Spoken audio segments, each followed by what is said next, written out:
नमस्कार दोस्तों, मैंने ध्रुव राठी की वीडियो द डिक्टेटर देखी। उस वीडियो को देखकर मेरे मन में कई सवाल उठे। क्या हमारे देश में डेमोक्रेसी खत्म हो चुकी है? डेमोक्रेसी आज के दिन देश में अभी भी जिंदा है क्या? आपका जवाब इसको लेकर कुछ भी हो, लेकिन एक चीज तो पक्की है, अगर हालात इसी तरीके से बिगड़ते रहे तो ज्यादा समय नहीं लगेगा नॉर्थ कोरिया और रशिया के लेवल तक गिरने में। जहां डेमोक्रेसी नाम में तो जरूर होगी, इलेक्शंस भी कराई जाएंगी, लेकिन असल मायनों में डेमोक्रेसी का अंतिम संस्कार हो चुका हो। कि क्या हमारे देश में डेमोक्रेसी है? ये बहुत ही सीरियस सवाल है। बट इस वीडियो को देखकर मुझे ऐसा लगा कि इस वीडियो में आपको बहुत डराया जा रहा है, फियर मॉन्गरिंग की जा रही है। मुझे ये वीडियो बहुत ही भड़काऊ और प्रोवोकेटिव लगा, ताकि जो इस पक्ष के हैं वो तो इस वीडियो को देखें ही देखें, जो इसके विरोध में है वो भी इसको आकर देखें कि आखिर इन्होंने कहा ऐसा क्या है। सहूलियत के हिसाब से data, facts, news reports, opinions, इन सबको मिलाकर जोड़कर ऐसी तस्वीर बनाई जा रही है जिससे आप कन्विंस किए जा सके। बैकग्राउंड में अच्छे ग्राफिक्स, म्यूजिक, नरेशन, ये सब को यूज कर आपको कन्विंस नहीं, आपको ब्रेन वॉश किया जा रहा है। तो मेरा सवाल आपसे है कि क्या ध्रुव राठी एक मैनिपुलेटर हैं? क्या वो सहूलियत के हिसाब से नैरेटिव बुनते हैं? और क्या वो सच की स्क्रूटनी को बर्दाश्त कर सकते हैं? इन्हीं सब चीज़ों के लिए मैंने ये वीडियो बनाया है। प्रोपोगंडा से चुनाव के ठीक पहले माहौल बनाया जा रहा है। ये माहौल हमने पहले भी देखा है। याद कीजिए, अवार्ड वापसी, सीए, इंटॉलरेंस, पूरे देश में कितना इंटॉलरेंस था। सभी इंटेलेक्चुअल्स को दिक्कतें थी इस इंटॉलरेंस से। बट आज वो इंटॉलरेंस कहाँ गया? क्या वो स्थिति बिल्कुल सुधर गई, या वो इंटॉलरेंस कभी था ही नहीं, मैन्युफैक्चर्ड था? यही सब सवालों के जवाब मैं अपनी तरफ से अपनी राय में देना चाहूंगा। इस सब के लिए मैं ध्रुव राठी से एक ही बात कहना चाहूंगा। मैनिपुलेशन का असल अर्थ है कि सिस्टमैटिकली लोगों को यकीन करा देना कि हम जो कह रहे हैं वही सत्य है, और इस विचारधारा से आपके जो अपने सोशल, पॉलिटिकल, रिलीजियस बिलीफ्स हैं उनको सदा के लिए बदल देना। लोगों को लगता है कि अगर देश में रेगुलरली इलेक्शंस हो रही हैं और आप वोट डालने जा सकते हो तो इसका मतलब देश एक डेमोक्रेटिक देश है। लेकिन पता है क्या, इलेक्शंस तो नॉर्थ कोरिया में भी होती है। मजाक नहीं कर रहा, रेगुलर इलेक्शंस होती है नॉर्थ कोरिया में 100। तो ये जो सिस्टमैटिक अटेम्प्ट चलाया जा रहा है, इसका काउंटर हम आखिर करें कैसे? इसका काउंटर हम एक ही तरीके से कर सकते हैं, सच से। तो आज हम इन्वेस्टिगेट करें कि उनकी बातों में कितना दम है। तो मैं सूचीबद्ध तरीके से उनके हर एक आर्ग्यूमेंट को डील करना चाहूंगा और उसे ध्वस्त करना चाहूंगा। कुछ बातें जो इस वीडियो में कही गई हैं वो वैलिड भी हैं, ये पूरी तरह से गलत नहीं है, लेकिन उन बातों पर अलग से चर्चा होनी चाहिए। वो खुद एक डिबेट का विषय है। इन सब को एक सूत्र के धागे में पिरो देना और उसे डिक्टेटरशिप का नाम दे देना, यह समझ से परे है। बाकी कई बातों को तिल का ताड़ बनाकर पेश किया गया है, बहुत एग्जैजरेट किया गया है। छोटी सी इंसिडेंट पे बहुत बड़े बड़े कंक्लूजन्स निकाल लिए गए हैं। तो अब हम इनके द डिक्टेटर वीडियो के एक एक तर्क को सुनेंगे और उस पर मैं अपना जवाब देना चाहूंगा। अगर आप सरकार के द्वारा चुने गए ऑफिशियल कैंडिडेट के लिए वोट नहीं डालोगे तो आपको एंटी नेशनल कंसिडर किया जाता है, आपकी जॉब छीन ली जा सकती है, आपका घर छीन लिया जा सकता है। और रशिया को भी एक डिक्टेटरशिप कंसिडर किया जाता है, लेकिन इलेक्शंस तो वहां भी होती है। बस फर्क ये है कि जो भी कैंडिडेट पुतिन के खिलाफ खड़ा होता है वो किसी ना किसी कारण से कभी उसको डिस्क्वालीफाई कर दिया जाता है, कभी वो अचानक से मार दिया जाता है। तो इससे एक बात साफ हो जानी चाहिए आपको कि सिर्फ इलेक्शंस होने का मतलब ये नहीं कि देश डेमोक्रेसी बन गया। नॉर्थ कोरिया और रशिया से हमारे चुनाव को कंपेयर करके चुनाव की लेजिटिमेसी पे सीधा वार किया गया है। सबकॉन्शियसली आपके दिमाग में डाला जा रहा है कि चुनाव जीतने से भी सरकार लेजिटिमेट नहीं है। क्या बार बार चुनाव जीतने से कोई भी सरकार डिक्टेटर हो जाती है? चुनाव जीता जाता है पॉपुलैरिटी से। आज आप मूड ऑफ द नेशन सर्वे देखिए, इंटरनेशनल पॉपुलैरिटी देखिए, हर जगह ये लीडर दुनिया में सबसे आगे चल रहे हैं। चुनाव रशिया में और नॉर्थ कोरिया में मात्र एक खाना पूर्ति है, बट भारत में चुनाव एक अखाड़ा है जिसमें सब आकर लड़ते हैं और जनता ने इस अखाड़े में बड़े बड़ों को आकर पटका है, और ऐसा पटका है कि लोगों ने याद रखा है। अगर ऐसा ही कॉम्प्रोमाइज्ड हमारा इलेक्शन प्रोसेस है तो बीजेपी इतने स्टेट्स में इलेक्शन हारती क्यों है? साउथ इंडिया में इनका कोई फुटप्रिंट क्यों नहीं है? सोचना चाहिए इससे पहले कि हम इनके इस कंपैरिजन को मान बैठें। रूलिंग पार्टी को वोट ना देने पर किसका घर छिन गया, किसकी नौकरी चली गई, कौन सा विपक्ष का नेता गायब हो गया, किसको चुनाव लड़ने से रोक दिया गया? जब ये सब यहाँ हो ही नहीं रहा तो हमें क्यों कंपेयर किया जा रहा है? ये भी क्यों कहा जा रहा है कि हम उस दिशा में बढ़ रहे हैं? इस पूरे कंपैरिजन का लॉजिक क्या है? अरे आप ये कहिए कि नॉर्थ कोरिया और रशिया डिक्टेटरशिप है डिस्पाइट इलेक्शंस, लेकिन आप ये नहीं कह सकते कि India is moving towards dictatorship with elections. Elections free and fair होने चाहिए, तभी डेमोक्रेसी अच्छी है। बिल्कुल सही कहा इन्होंने। फ्री यानी कि आप जिसे चाहें उसे वोट कर सकें, फेयर मतलब हर पॉलिटिकल पार्टी को अपनी बात कहने के लिए जगह दी जाए। बिल्कुल, यहां तक बिल्कुल सही। अब देखिए कि चंडीगढ़ इलेक्शन के बारे में ये क्या कहते हैं। चंडीगढ़ म्यूनिसिपल कॉर्पोरेशन की मेयर इलेक्शंस हुई। इन इलेक्शंस में कांग्रेस और आम आदमी पार्टी ने एक अलायंस बनाई थी, जिनके कुल मिलाकर टोटल में 20 वोट बनते थे आउट ऑफ 35। पार्टी के वोट्स को देखकर यह बात क्लियर थी कि ये इलेक्शंस ये अलायंस ही जीतेगी। लेकिन जब इलेक्शंस एक्चुअली में हुई तो वहां के प्रिजाइडिंग ऑफिसर ने क्या किया, ये बात कोई सीक्रेट नहीं है, आप इसकी सीसीटीवी फुटेज देख सकते हो। क्या किया इन्होंने, 8 कांग्रेस और एपी के वोट्स को इनवैलिड डिक्लेयर कर दिया। और ये सीधा सीधा इलेक्शन फ्रॉड जो हुआ यहां पर, इसे सीसीटीवी कैमरा में भी कैप्चर किया गया। चंडीगढ़ इलेक्शंस में गड़बड़ी हुई। यह एक मेयोरल इलेक्शन था, बहुत गलत हुआ। अगर बीजेपी इसमें शामिल है तो उनकी बहुत फजीहत हुई, और सुप्रीम कोर्ट ने बहुत लताड़ भी लगाई, इसे मर्डर ऑफ डेमोक्रेसी तक कहा।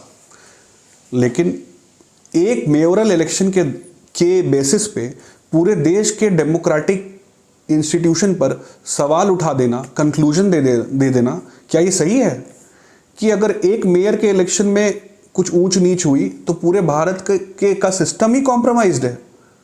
ये तो वही बात हुई ना कि अगर मेरे दोस्त ने स्कूल में क्लास मॉनिटर के चुनाव में 2 लोगों को कुछ देकर लुभा लिया तो मैं बोलूं कि मेरे हेडमास्टर की अपॉइंटमेंट घूस देकर हुई है।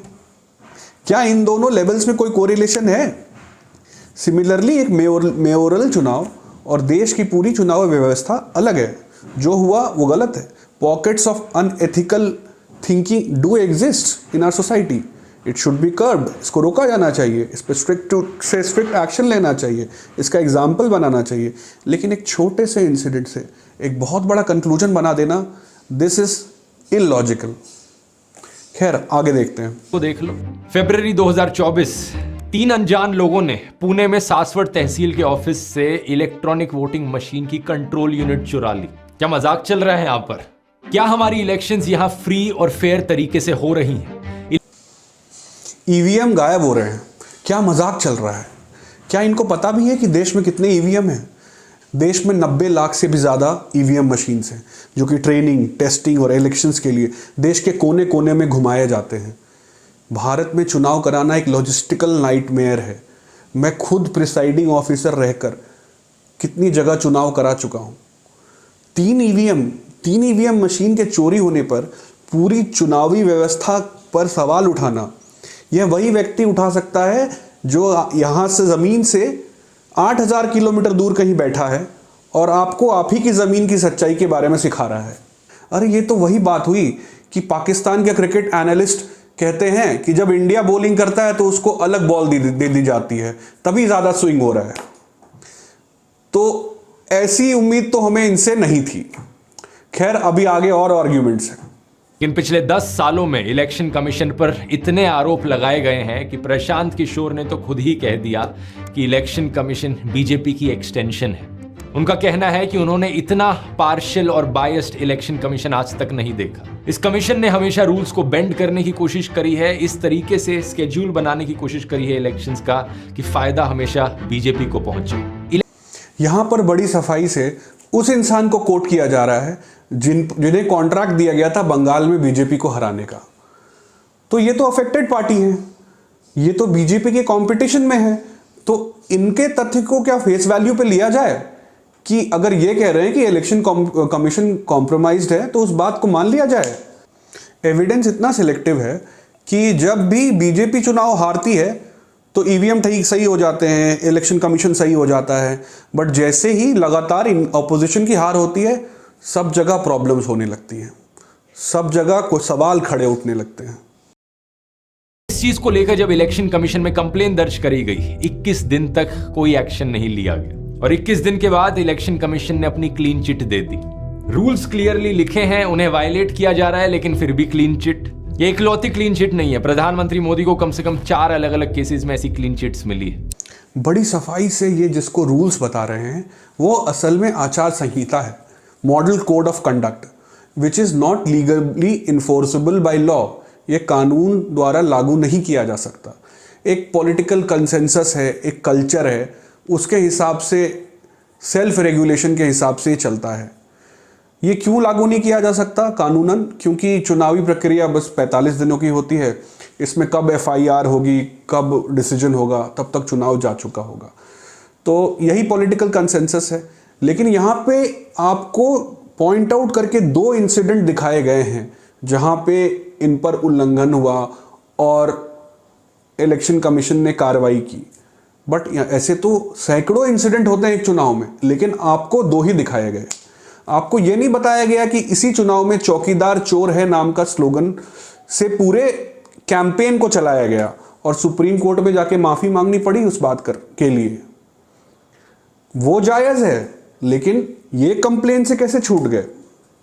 सवाल ये उठाते कि मॉडल कोड ऑफ कंडक्ट को इन्फोर्सेबल कैसे बनाया जाए, इलेक्टोरल रिफॉर्म्स कैसे लाए जाए, सोशल मीडिया के ज़माने में स्पीचेस, हेट स्पीचेस और फॉरवर्ड्स को कैसे रोका जाए। नहीं, बट इन्होंने पूरी डिबेट को इलेक्शन कमीशन के अनफेयर होने पर मोड़ दिया, केवल और केवल 2 इंसिडेंट्स पे। अब आगे ये बात करेंगे डिसेंट की, सुनते हैं। टीवी ने उस वक्त ये भी रिपोर्ट किया था कि 3 इलेक्शन कमिश्नर्स में से 1 इलेक्शन कमिश्नर ने डिसेंटिंग राय अपनाई इन 7 में से 5 केसेस में। यानी 1 इलेक्शन कमिश्नर ऐसे थे जिनका मानना था कि यहां क्लीन चिट नहीं मिलनी चाहिए। बाद में पता चला कि इन इलेक्शन कमिश्नर का नाम था अशोक लवासा। अशोक लवासा एक ईमानदार ऑफिसर, उनकी हमेशा से ऐसी इमेज रही है। बट इसका मतलब ये नहीं है कि बाकी 2 गैर ईमानदार हैं। अगर एक जजमेंट में 2 ने हाँ कहा और 1 ने ना कहा तो आपको कैसे पता कि ना वाला सही है? एक कमिटी के आप कंसेंसस से डिसीजन देगी? तो सुप्रीम कोर्ट के बेंचेस में जब 4-1 में डिसीजन आता है तो जो पार्टी के अगेंस्ट जजमेंट गया है, क्या वो उस 1 के डिसेंट को पकड़ के अन्याय चिल्लाने लगे? ये तो बहुत सहूलियत से एक डिसेंटिंग आर्ग्यूमेंट को यूज कर अपना उल्लू सीधा किया जा रहा है। देख रहे हो विनोद, क्या हो रहा है देश में? डेमोक्रेसी के अंदर separation of powers, independence of institutions एक ऐसी चीज है जिसके बारे में आपने स्कूल में पढ़ा होगा। हमारे सुप्रीम कोर्ट ने एक आदेश दिया था इलेक्शन कमीशन का इंडिपेंडेंस बनाए रखने के लिए कि जो चीफ इलेक्शन कमिश्नर है और बाकी इलेक्शन कमिश्नर्स हैं, उनकी अपॉइंटमेंट 3 मेंबर कमिटी के द्वारा करी जाएगी, जिसमें एक प्राइम मिनिस्टर होंगे, दूसरे ऑपोजिशन के लीडर होंगे और तीसरे चीफ जस्टिस ऑफ इंडिया खुद होंगे। ऐसा करने से ये इंश्योर किया जा सके जो इलेक्शन कमिश्नर अपॉइंट किया जा रहा है वो सही मायनों में इंडिपेंडेंट होगा, एक तरफ बायस नहीं होगा। लेकिन कुछ ही महीने पहले सरकार एक नया लॉ लेकर आई जिसमें सरकार ने कहा कि इस कमिटी से चीफ जस्टिस ऑफ इंडिया को हटाओ, हम अपना ही एक मिनिस्टर और रखेंगे इस कमिटी में। तो 3 मेंबर की कमिटी में अब 2 लोग सरकार के खुद ही हो गए जो इलेक्शन कमिश्नर को अपॉइंट करेंगे। अगर बीजेपी की नीयत साफ है तो फिर ऐसा कानून क्यों बनाया गया? क्यों सरकार यहां पर इलेक्शन कमिश्नर के अपॉइंटमेंट को भी कंट्रोल करना चाहती है? यहां पर यह appointment of chief election commissioner की बात कर रहे हैं। पहली बात, यह प्रावधान संविधान में बनते वक्त ही डाला गया था कि एग्जीक्यूटिव के पास पावर होगा कि कैसे चीफ इलेक्शन कमिश्नर को अपॉइंट किया जाए। यह प्रावधान इस सरकार ने नहीं डाला। Secondly, this is an improvement over the previous process. पहले सिर्फ और सिर्फ सरकार के पास पावर थी, अब लीडर ऑफ ऑपोजिशन को भी इंक्लूड किया गया है इसमें। So it is an improvement over the existing process. तीसरी बात, यही नहीं, यूपीएससी के चेयरमैन, सीएजी, ये सब भी सरकार द्वारा सीधे ही अपॉइंट किए जाते हैं। तो क्या अपॉइंटमेंट की पावर और इंडिपेंडेंस इतने लिंक्ड हैं? अगर ऐसा है तो गृह मंत्री के बेटे क्यों नहीं यूपीएससी में पास हो रहे हैं? अगर ऐसा है तो सीएजी क्यों सरकार पर सवाल उठा रही है? तो independence of institution and power of appointment को सीधे एक और एक मिलके 11 बना देना मेरे हिसाब से थोड़ी लॉन्ग शॉट है। सुप्रीम कोर्ट ने सरकार को राय दी कि जजेस का भी रिप्रेजेंटेशन होना चाहिए कमेटी में जो इलेक्शन कमीशन को चुने। राय दी, सरकार ने नहीं मानी। तो आपको ये पता है कि सुप्रीम कोर्ट के जजेस कैसे चुने जाते हैं? वो एक सीनियर मोस्ट कलेजियम ऑफ जजेस ऑफ सुप्रीम कोर्ट से चुने जाते हैं। जज ही जज को सुनते हैं। भारत एक लौता देश है जिसमें जज ही जजेस को चुनते हैं। उसमें ना लीडर ऑफ ऑपोजिशन होता है, ना सरकार का कोई रिप्रेजेंटेशन होता है। तो सरकार इसको बदलने के लिए एनजेएसी करके एक कानून लाई थी जिसमें वो कह रही थी कि जजेस के साथ सरकार का और ऑपोजिशन का भी रिप्रेजेंटेशन होना चाहिए। सुप्रीम कोर्ट ने उस एडवाइस को नहीं माना, ठीक है। तो इस बार एग्जीक्यूटिव ने सुप्रीम कोर्ट की एडवाइस को नहीं माना।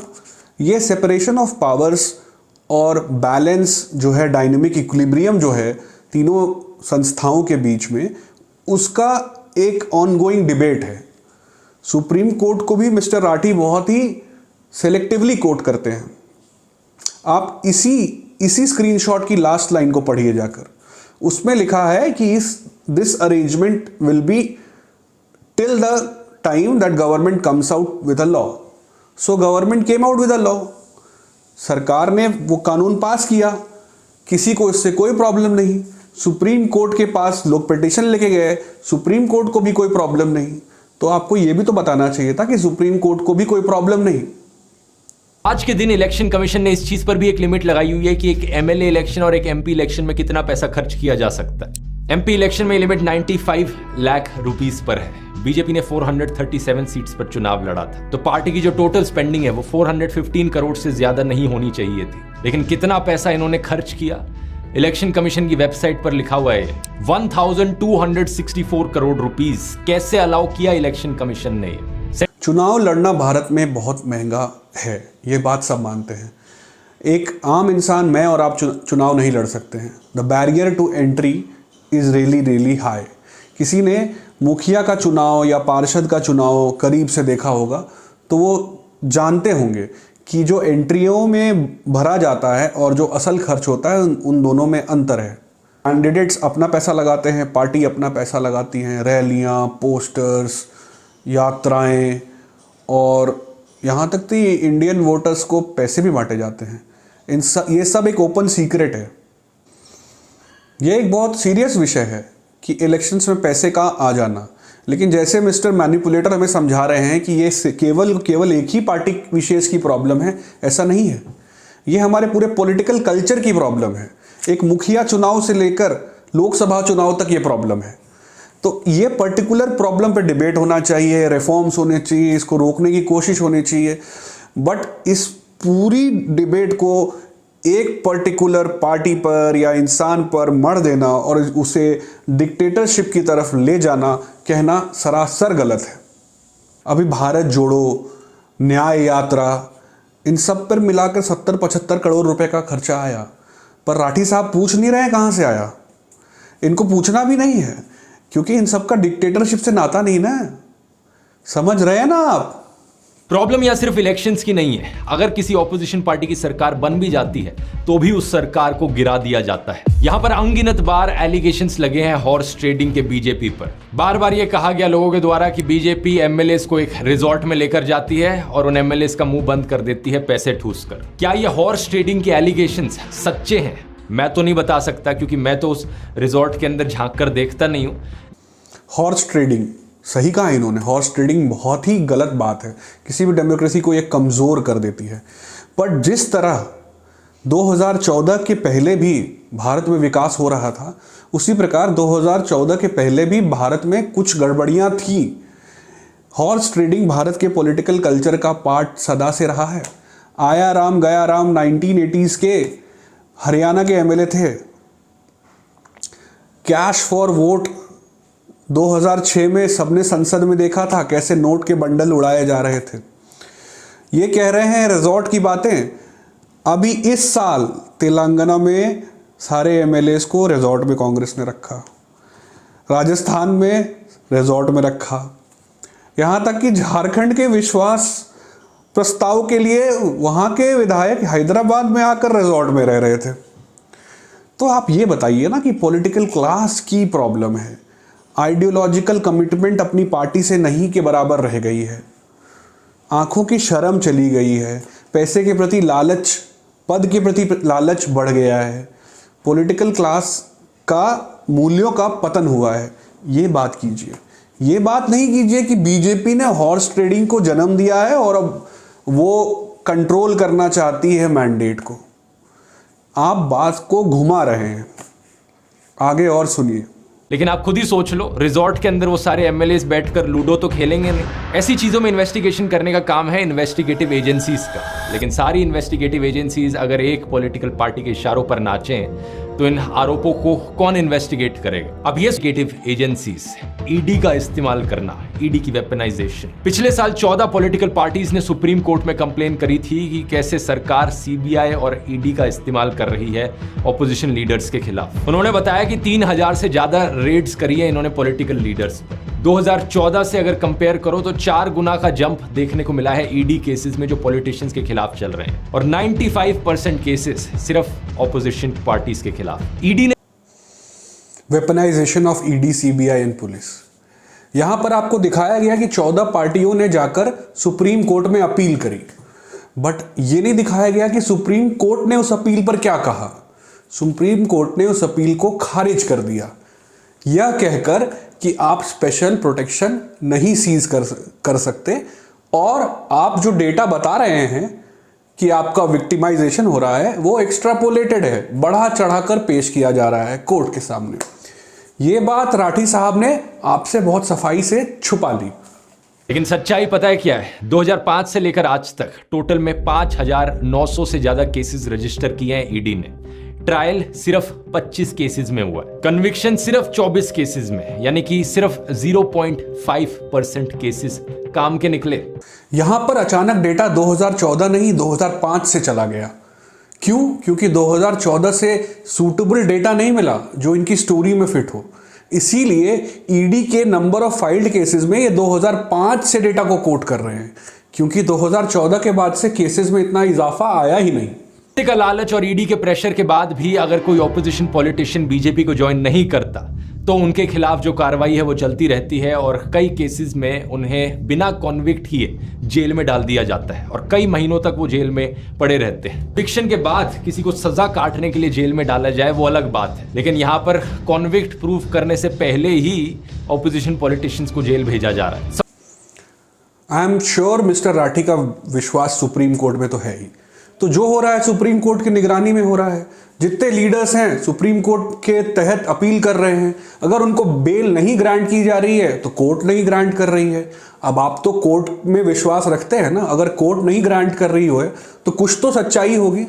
नीतीश कुमार को नहीं जेल भेजा जा रहा है, कमलनाथ को नहीं जेल भेजा जा रहा है, उद्धव ठाकरे जिन्होंने बीजेपी के साथ विश्वासघात किया था गठबंधन में, उनको जेल नहीं भेजा जा रहा है। सिर्फ कुछ ही लोगों को क्यों भेजा जा रहा है? अगेन मैं ये नहीं कह रहा कि सब कुछ सही है, बट पॉलिटिकल कल्चर इस देश में ऐसा रहा है आज से नहीं कि शुरू से, कि सरकार का कंट्रोल इंस्टीट्यूशंस पे रहा है। आप पुराना डेटा देख लीजिए, कितने परसेंट सरकार में जो पार्टी है उस पर केसेस चलते हैं वाइल जब वो सत्ता में है। ऐसा कभी नहीं होता। 2013 में सीबीआई को पिंजड़े का तोता सुप्रीम कोर्ट ने कहा था कि नहीं कहा था? यूपीए 2 में सीबीआई का इस्तेमाल करके मायावती, मुलायम सिंह, लालू यादव, इन सबको अलायंस में रखे जाने की खबरें थी। मैं ये नहीं कह रहा हूं कि पक्का था, बट खबरें तो थी। खुद मिस्टर मोदी और मिस्टर शाह पर सीबीआई ने कई केसेस चलाए हैं गुजरात में गोधरा कांड को लेकर। तो इंस्टीट्यूशंस का दबना गलत पॉलिटिकल कल्चर है, बिल्कुल इस पर मुद्दा उठना चाहिए, इस पर डिबेट होनी चाहिए, लेकिन इसको डिक्टेटरशिप से जोड़ना फिर मैं कहूँगा कि एक कंजेक्चर है। इनके अगले आरोप भी सुनते हैं। सबसे खराब बात तो यह है कि जिन स्टेट्स में ऑपोजिशन की सरकारें एग्जिस्ट करती हैं वहां पर उन्हें काम भी नहीं करने दिया जाता। एक नहीं, दो नहीं, बल्कि बहुत सारी अलग अलग स्टेट्स ने बार बार यह आरोप लगाया है मोदी सरकार के ऊपर कि गवर्नर्स का इस्तेमाल करके हमारे डे टू डे अफेयर्स में इंटरफेरेंस करी जा रही है, हमारे कामों पर रोक लगाई जा रही है। वेस्ट बंगाल की सरकार ने ऐसा कहा, बार बार वेस्ट बंगाल के गवर्नर पर यह ब्लेम गया। तमिलनाडु की सरकार ने ऐसा कहा, दिल्ली की सरकार ने ऐसा कहा, केरला की सरकार ने ऐसा कहा। पिछले ये मुद्दा फेडरल स्ट्रक्चर से लिंक्ड है। फेडरल स्ट्रक्चर यानी सेंटर और स्टेट्स के बीच के सरकारों का रिलेशनशिप कैसा है। आर्टिकल 355, 356 और 365 इन तीनों के तहत केंद्र सरकार राज्य सरकार को बर्खास्त कर सकती है और यह सब होता है गवर्नर की रिपोर्ट के हिसाब से। ठीक, अब इंटरफेरेंस की बात चली रही है तो चलते हैं इतिहास में। भारत में पहली बार 1959 में केरला की सरकार को श्री जवाहरलाल नेहरू ने खारिज किया था। क्यों? क्योंकि केरला में कोई और पार्टी चुनाव जीत गई थी। पूरे 1970s और 80s भारत में यही होता रहा। जो भी सरकार सेंटर में आती थी, ऑपोजिशन की सारी स्टेट गवर्नमेंट्स को एक ही दिन में बर्खास्त कर देती थी। इस पूरे नाटक पर सुप्रीम कोर्ट ने 1992 में एसआर बोम्मई केस से रोक लगा दी कि अब ये ऐसा कुछ भी एक्शन होगा वो सब्जेक्ट टू जुडिशियल रिव्यू है। मतलब कि सुप्रीम कोर्ट उस पूरे डिसीजन की जांच करेगी, उसके पीछे मटेरियल की जांच करेगी और बताएगी फैसला सही था या नहीं था। और इसमें अब काफ़ी कंट्रोल आया है। गवर्नर के पास आज ले देकर 2 से 3 पावर्स हैं, बस मामला उतना ही है। वो eyes and years of the central government है। वो रिपोर्ट जमा करते हैं, स्टेट में कुछ एंटी कॉन्स्टिट्यूशनल तो नहीं हो रहा ये बता रहे हैं। तो कोई इतना बड़ा मुद्दा नहीं है जैसा राठी जी पेश कर रहे हैं। ये मुद्दा इनफैक्ट कंट्रोल में आया है जैसे जैसे हमारी डेमोक्रेसी मैच्योर हुई है। तो अगर लक्ष्मीकांत जो किताब है जिसको आईएएस की तैयारी करते हैं वो पढ़ते, अगर राठी जी भी पढ़ते तो उनको पता होता। लेकिन लगता है गवर्नर के बारे में इनकी जानकारी सोनी लिव के महारानी वेब सीरीज को देखकर आ रही है। खैर, क्या कर सकते हैं। अब इनके अगले आरोप को भी सुना जाए। ये चीज अनकॉन्स्टिट्यूशनल है। दिल्ली में एलजी वर्सेस दिल्ली सरकार के बीच में जो इशू चला है उसके बारे में तो आप कई साल से सुनते आ रहे होंगे। सीएम केजरीवाल ने बार बार कहा है पिछले कई सालों में कि हमें काम नहीं करने दिया जा रहा, एलजी हमारे काम के बीच में इंटरफेरेंस करते हैं। इस बात को लेकर दिल्ली सरकार भी सुप्रीम कोर्ट गई थी और सुप्रीम कोर्ट ने उनके फेवर में डिसीजन भी सुनाया था। सुप्रीम कोर्ट ने वहां पर भी कहा था कि एलजी को इस तरीके से इंटरफेरेंस नहीं करनी चाहिए, असली पावर चुनी गई सरकार के हाथ में। लेकिन सेंट्रल गवर्नमेंट ने क्या किया सुप्रीम कोर्ट के इस फैसले के बाद? वो एक नया कानून ले आए दिल्ली सरकार की पावर्स को छीनने के लिए। GNCTD, government of national capital territory of Delhi amendment act 2023। इसका इस्तेमाल करके मोदी सरकार ने कई सारी पावर्स जो दिल्ली सरकार के पास थी उन्हें ट्रांसफर कर दिया एलजी के पास। हमने दिल्ली यानी नेशनल कैपिटल टेरिटरी, यह एक union territory with a legislative assembly है। इसका स्टेटहुड कंप्लीट नहीं है, यहीं पर पार्लियामेंट है और कई इंस्टीट्यूशंस हैं, तो केंद्रीय सरकार का भी बहुत बड़ा स्टेक है। इस बात को ध्यान रखकर ही दिल्ली के बारे में कोई टिप्पणी की जानी चाहिए। यहां पर फिर ये सुप्रीम कोर्ट को कोट कर रहे हैं, यहां पे इनके नैरेटिव को वापस सूट कर रहा है। तो हाँ भाई, सुप्रीम कोर्ट ने बोला था कि एलजी को with the advice of council of ministers act करना चाहिए। सरकार ने उस जजमेंट को सरकमवेंट करने के लिए कानून ले आया। मैं ये नहीं कह रहा हूं कि बिल्कुल सही किया, बट ये पहला कानून नहीं है जो कि सुप्रीम कोर्ट के जजमेंट को सरकमवेंट करने के लिए लाया गया हो। तो इस पर्टिकुलर चीज को दिल्ली के कॉन्टेक्स्ट में अगर देखें और सुप्रीम कोर्ट और एग्जीक्यूटिव के बीच में बैलेंस ऑफ पावर के टर्म्स में देखें तो आप इसको रियलिस्टिकली एनालाइज कर पाएंगे। किंतु मिस्टर राठी ने इसको अरविंद केजरीवाल के इमोशनल वीडियो और रैंटिंग के साथ मिलाकर ऐसे परोसा है कि हमारा देश ही खतरों में है। इन सारी बातों का भारत का डिक्टेटरशिप बनने के से कोई ताल्लुक नहीं है, दूर दूर तक कोई ताल्लुक नहीं है। लेकिन अब तक अगर आप इनकी वीडियो देख रहे हैं तो आप इनके फैन हो चुके होंगे। इनकी बातें आधी तो आपके दिल में घर कर ही चुकी होंगी।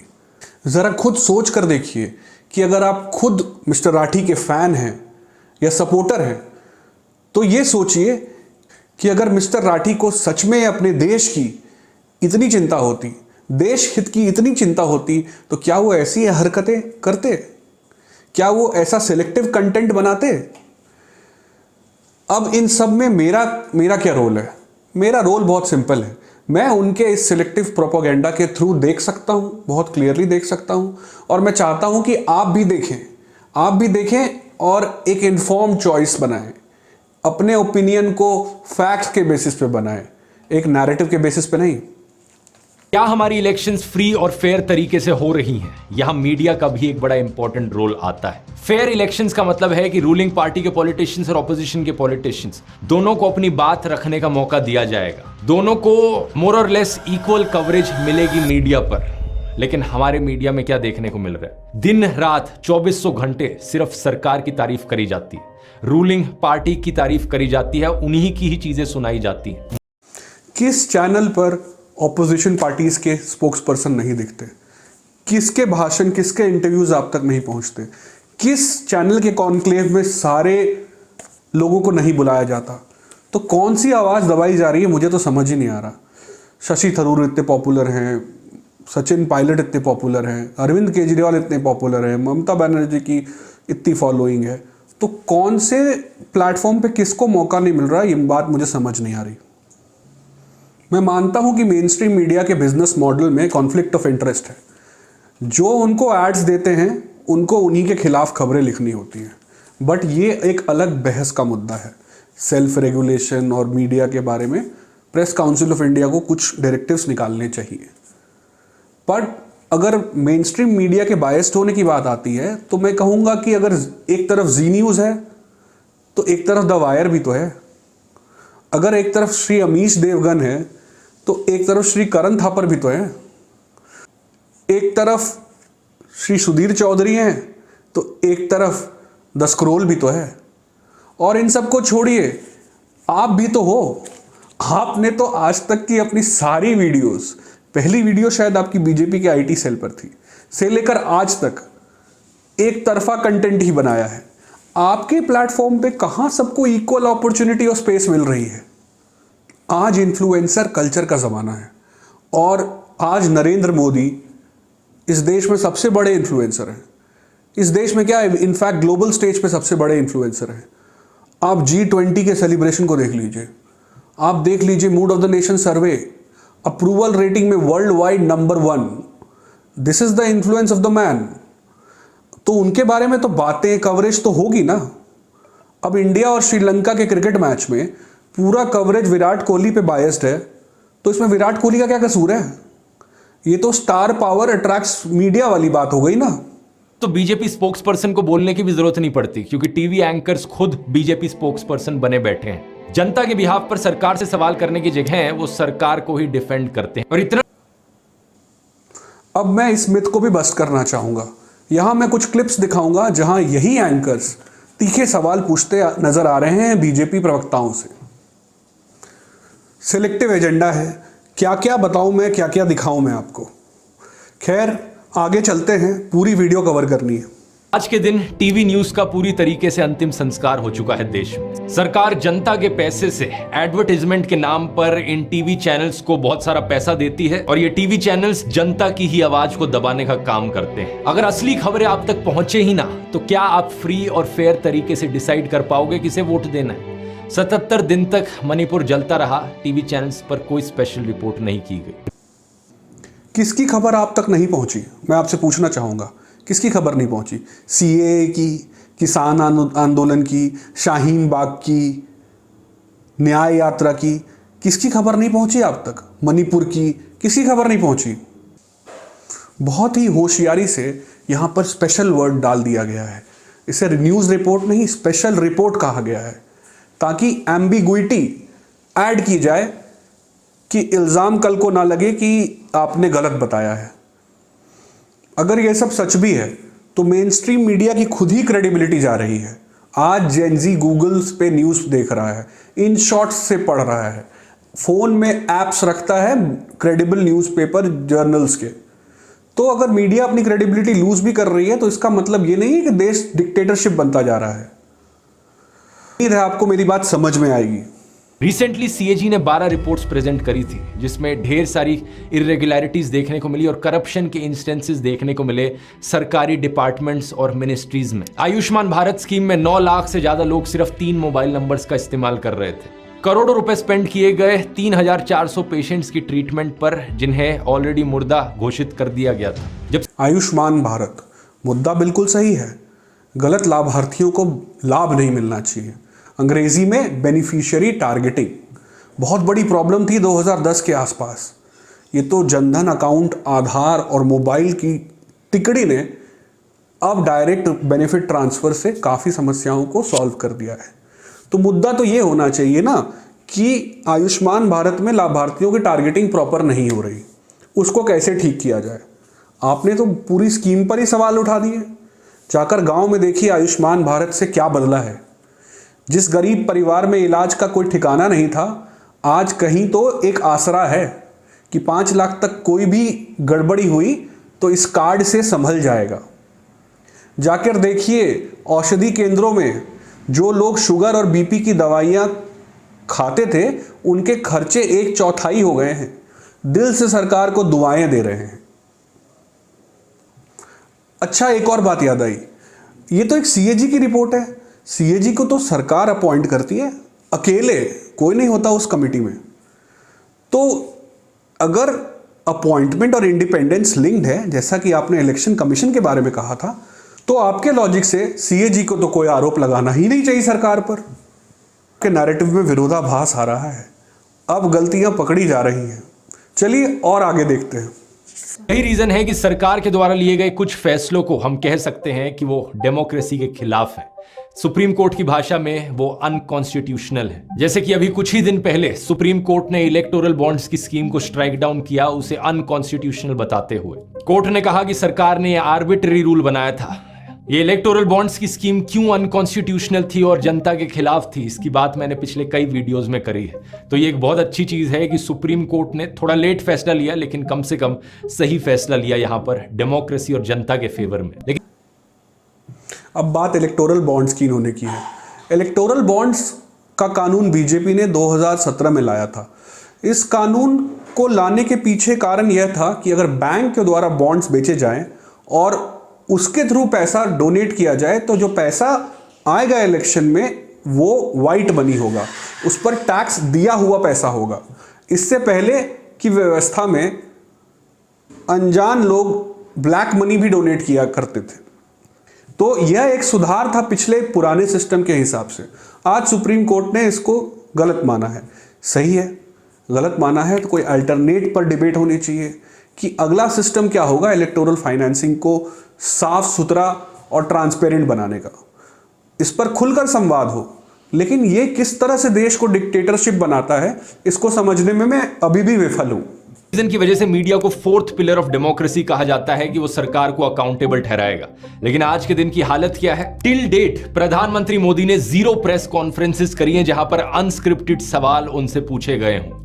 अकाउंटेबिलिटी बिल्कुल 0 है। प्रेस कॉन्फ्रेंस तो छोड़ो, एक अनस्क्रिप्टेड सवाल तक सुनने की हिम्मत नहीं है उनमें। जब मनमोहन सिंह जी प्रधानमंत्री थे, उन्होंने कम से कम 117 बार प्रेस कॉन्फ्रेंसेस करी थी या प्रेस को एड्रेस किया था। अब इन्होंने बात की है प्रेस कॉन्फ्रेंस की। कहां लिखा है संविधान में कि जो प्रधानमंत्री प्रेस कॉन्फ्रेंस करे वही अच्छा प्रधानमंत्री है? रोज टीवी चैनलों पे इनके प्रवक्ता आते हैं, मिनिस्टर्स खुलेआम इंटरव्यू देते हैं। ऐसा नहीं है सरकार का एक्सेस मीडिया को नहीं है, मीडिया जो चाहे सवाल करे, लेकिन प्रधानमंत्री को प्रेस के सामने प्रकट होने की क्या आवश्यकता है कानूनन? वो दिन तो आपको याद ही होंगे जब प्रधानमंत्री के विदेशी दौरों पर 100 जर्नलिस्ट प्लेन में साथ में विदेशी दौरों पर जाते थे। All expenses paid by the Indian tax payer. तो ऐसे प्रेस कॉन्फ्रेंस बहुत महंगे पड़ेंगे भारतीय जनता को। जहां तक बात है एक्सेस की, तो सरकार is accessible to the media. हमारे देश में जब आखिरी बारी प्रॉपर प्रेस कॉन्फ्रेंस करी गई थी प्रधानमंत्री के द्वारा, उस दिन को 10 साल से ज्यादा हो चुके हैं। उस आखिरी प्रेस कॉन्फ्रेंस में 62 अनस्क्रिप्टेड क्वेश्चंस पूछे गए थे प्रधानमंत्री मनमोहन सिंह से और 100 से ज्यादा जर्नलिस्ट मौजूद थे। देखिए, वायर का आर्टिकल दिखा रहे हैं। कौन मानेगा वायर की निष्पक्षता? कौन मानेगा कि कितने स्क्रिप्टेड सवाल थे और कितने अनस्क्रिप्टेड ये किसी ने गिने थे? और कौन मानेगा वो जिसने भी गिना उसने वायर को जाकर बता दिया? यहां पर राठी साहब ने न्यूज़पेपर पे शब्द छापकर आपके दिमाग से खेला और आपको ये बात चिपका कर निकल गए। इसी संदर्भ में मुझे हर्षा भोगले का एक कोट याद आता है। वो कहते हैं, in the media industry never let truth come between a beautiful story. यहाँ भी मिस्टर राठी यही कर रहे हैं। अगर वो अपनी ब्यूटीफुल स्टोरी में ट्रुथ डाल देंगे तो लिसनर का मजा किरकिरा हो जाएगा, नैरेटिव का इंपैक्ट डैमेज हो जाएगा। लेकिन अगर लोगों से प्रोटेस्ट करने का अधिकार ही छीन लिया जाए तो?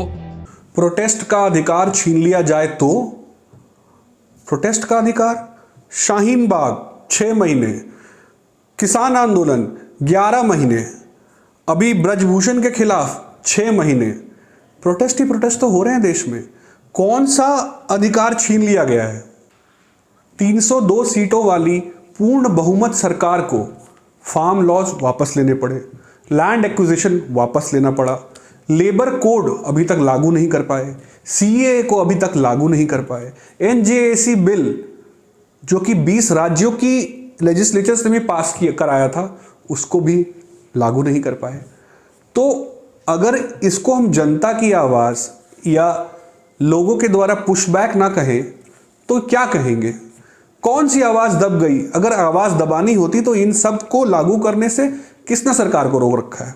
हाल ही में जब किसान दोबारा से उतरे सड़कों पर प्रोटेस्ट करने के लिए तो सरकार ने नोकीली कीलों के साथ उनका स्वागत किया। कुछ जगहों पर सड़कों की खुदाई कर दी गई, सड़कों को कंप्लीटली ब्लॉक करने के लिए। फिर किसानों के ऊपर रबर बुलेट्स चलाई गई, उनके ऊपर टीयर गैस फेंकी गई, वो भी ड्रोन्स का इस्तेमाल करके। अगर पिछली बार आपकी किसी ने पीछे से जेब काट ली हो तो अगली बार आप आगे की जेब में पैसे रखोगे कि नहीं? रखोगे ना। उसी तरह किसान आंदोलन 1 से सरकार ने बहुत सारी सीखें ली और किसान आंदोलन 2 शुरू होने से पहले प्रेपरेटरी मेजर्स लिए। वो आपको तो याद ही होगा, दिल्ली में ट्रैक्टरों का हुड़दंग, वो लाल किले पे निहंग झंडा फहरा देना, यह सब इंडिया के लिए एम्बैरेसिंग था। क्या जेसीबी रोलर लेकर सड़क पर बैठ जाना पीसफुल प्रोटेस्ट लगता है आपको? मिस्टर राठी आपको ये नहीं बताएंगे कि आर्टिकल 19(1) के तहत आपको प्रोटेस्ट करने की आज़ादी है, लेकिन उसी आर्टिकल 19(2) के तहत उस आज़ादी पर रीजनेबल रिस्ट्रिक्शंस हैं। आप अपने प्रोटेस्ट को राइट को तभी तक एंजॉय कर सकते हो जब तक उससे किसी और को तकलीफ ना हो। क्या पहली बार देश में आंसू गैस फेंके गए हैं? पहली बार रबर बुलेट्स चली हैं? अरे क्राउड डिस्पर्सल, हॉस्टाइल क्राउड से डील करने का ये स्टैंडर्ड प्रोसीजर है पुलिस हैंडबुक में। खबरों में अब रिपोर्ट किया जा रहा है कि कम से कम 3 किसान अंधे हो गए पुलिस के द्वारा चलाई गई इन रबर बुलेट्स की वजह से। इस प्रोटेस्ट के पीछे क्या कारण है, किसानों की क्या मांगे हैं, इसकी बात एक सेपरेट वीडियो में करेंगे, लेकिन अभी के लिए इस बात से फर्क नहीं पड़ता। पॉइंट यहां पर यह है कि एक पीसफुली प्रोटेस्ट करने वाले आम इंसान को सरकार इस तरीके से ट्रीट करे, क्या यह सही है? प्रोपोगेंडा की भी हद होती है। आपको विक्टिम्स उस साइड दिख रहे हैं, हरियाणा पुलिस के 22 जवान जख्मी हुए, उसका जिक्र नहीं किया आपने अपनी वीडियो में। तो ये इतना एक तरफा एनालिसिस क्यों? और प्रोटेस्ट का अल्टीमेट सॉल्यूशन तो टॉक्स में है ना।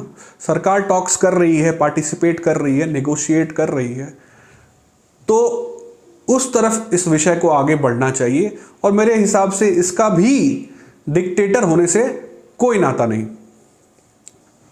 ये मत सोचिएगा कि इन सब चीज़ों का आपसे कुछ लेना देना नहीं है। आप भी कल इस मिस इन्फॉर्मेशन का बहुत अच्छे से शिकार हो सकते हैं।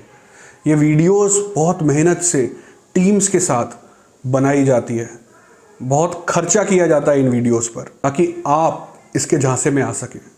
So don't fall for the propaganda. अब ये सवाल जो मैंने आपसे वीडियो के शुरुआत में पूछा था, मैं आपसे दोबारा पूछता हूँ कि क्या इंडिया आज भी एक डेमोक्रेसी है? और क्या ध्रुव राठी मैनिपुलेटर हैं? क्या वो आपको इन्फ्लुएंस कर रहे हैं? क्या आपको मिस इन्फॉर्म कर रहे हैं? अगर हालात इसी तरह बिगड़ते रहे तो ज़्यादा समय नहीं लगेगा जब आप सच और एक परोसे हुए एंगेजिंग नैरेटिव में फ़र्क नहीं कर पाएंगे। जहां आपको ये बताने वाला एक इंटेलेक्चुअल होगा, एक हाईफाई होगा और वो हाईली कन्विंसिंग होगा, और उसके साथ जो कंटेंट होगा वो बहुत इंगेजिंग होगा, वो बहुत इंटरेस्टिंग होगा। पर इन सब के बीच सत्य का तो अंतिम संस्कार हो चुका होगा।